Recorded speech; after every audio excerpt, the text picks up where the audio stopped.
term the war on this, war on that, and there is one war that's been going on a lot longer than the war in Iraq and a lot longer than some other wars.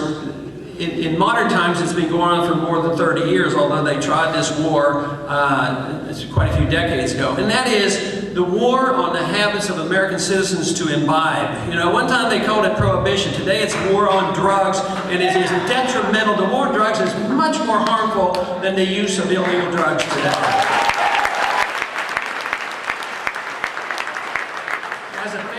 As a physician, as a parent, and a grandparent, use of drugs can be very, very dangerous, but I do not see that the government can make those decisions. But even if you avoided thinking about the hard drugs and the very harmful drugs, think about the moves in the states today to legalize the use of medical marijuana. And then you have patients who are terminally ill with cancer and AIDS. Some states have legalized it, and then the compassionate conservatives come in and say, we are so compassionate, we are going to put you in prison if you would dare use marijuana to alleviate some of your symptoms. I believe that we're at a point now in this country where a lot of people are waking up and are ready for a new attitude about how we regulate this drugs issue.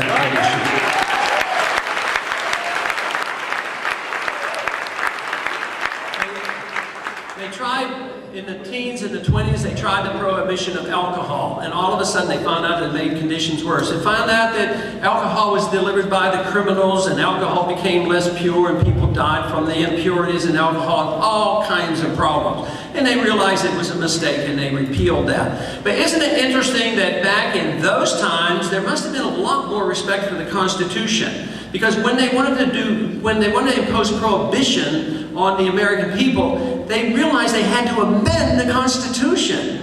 Today they do these things without thinking about it for a minute. They just go ahead and do it. And then they reject the states' rights to regulate and do what they want on individual states that come in, and they overrule these state laws.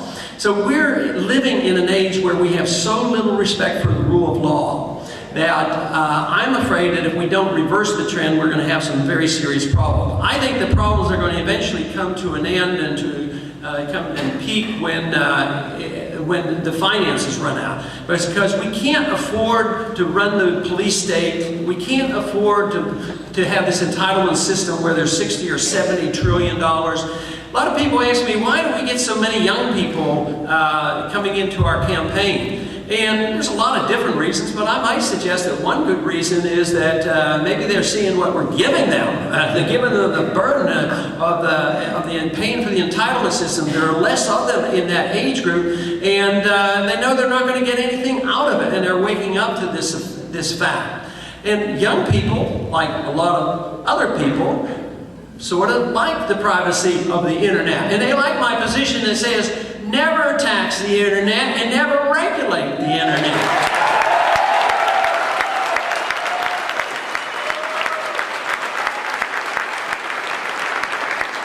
And once again, because I don't want to interfere in personal habits and I don't want to interfere in the internet, this does not mean that I have to defend everything that's on the internet. I certainly don't want to defend everything that's on the television set.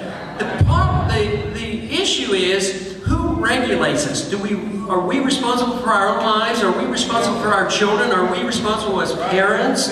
Or is it the government that is the nanny and is supposed to take care of? That's the only issue. It's not whether we endorse bad habits or good habits. We endorse freedom.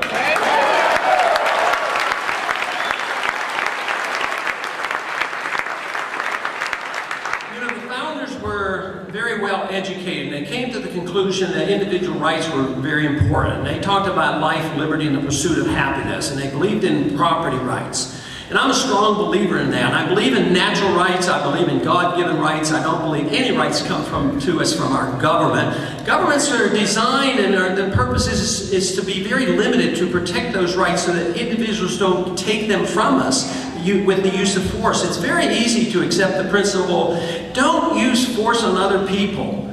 We should set an example. You know, the neocon argument is that we're over in the Middle East because we want to democratize them and we want to spread our goodness through force. And there is a lot of goodness in America, and we have a lot of good things to talk about and to spread, and the principles of liberty. But it can't be done with force. It has to be done by setting good examples. And when our house is setting good examples, and we have a free and prosperous society, others will want to emulate us and follow us. And that is the only way this can be done. You can't force your neighbors to behave like you think they should, and you can't force the economy to be fair and equal, because you end up with socialism and it doesn't work, and you can't force other people to live like we think they should. At the same time, the responsibility, it does fall on us to promote the cause of liberty, to get people to understand why it is important to believe in liberty. I am so convinced that the cause of liberty can solve so many of our problems. It can't cause, perfection, obviously not. But if you really want to solve the problems of poverty, say, and unemployment and economic concerns, you have to believe in the free market. If the free market is humanitarian, it's the government force that is inhumane. So if we as conservatives,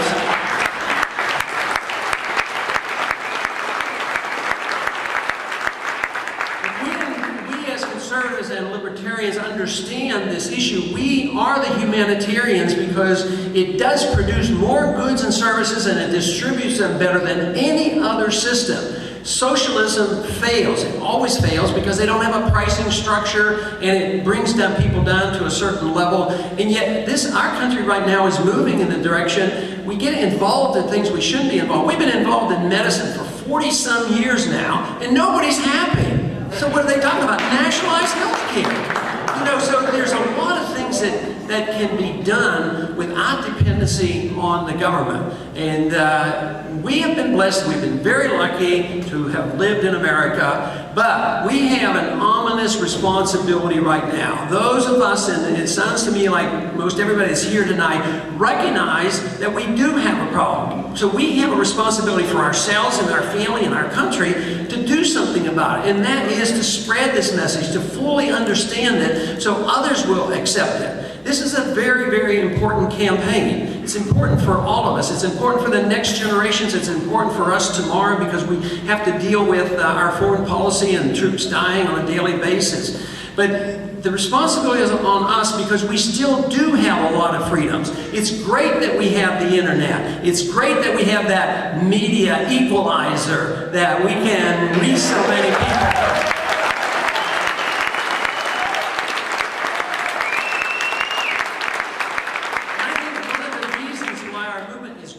Leaps and bounds, and I was on the pessimistic side, is the fact that information is so readily available. In the 1950s, when I became interested in the freedom philosophy, it was very hard to find books. I certainly didn't get them from my college classes. I didn't get them from my public schools.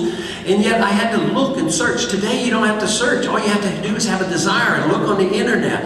And there are more professors now than there used to be. There's every reason in the world to be optimistic, realizing that the problems exist and we can deal with them. But it is not that complicated. Almost every problem we face today is the fact that we didn't take the good advice that we had from the founders, and that we don't follow the rule of law. If we would say, what is the problem, whether it's a monetary problem or a tax problem or a free market problem or whatever, and say, well, let's look at the advice that we were given. Maybe we can correct things. And I am fully confident that if we did that, we could revive the true spirit of America. We could make sure that our wealth is not borrowed, and that we can become wealthier and more generous than ever before.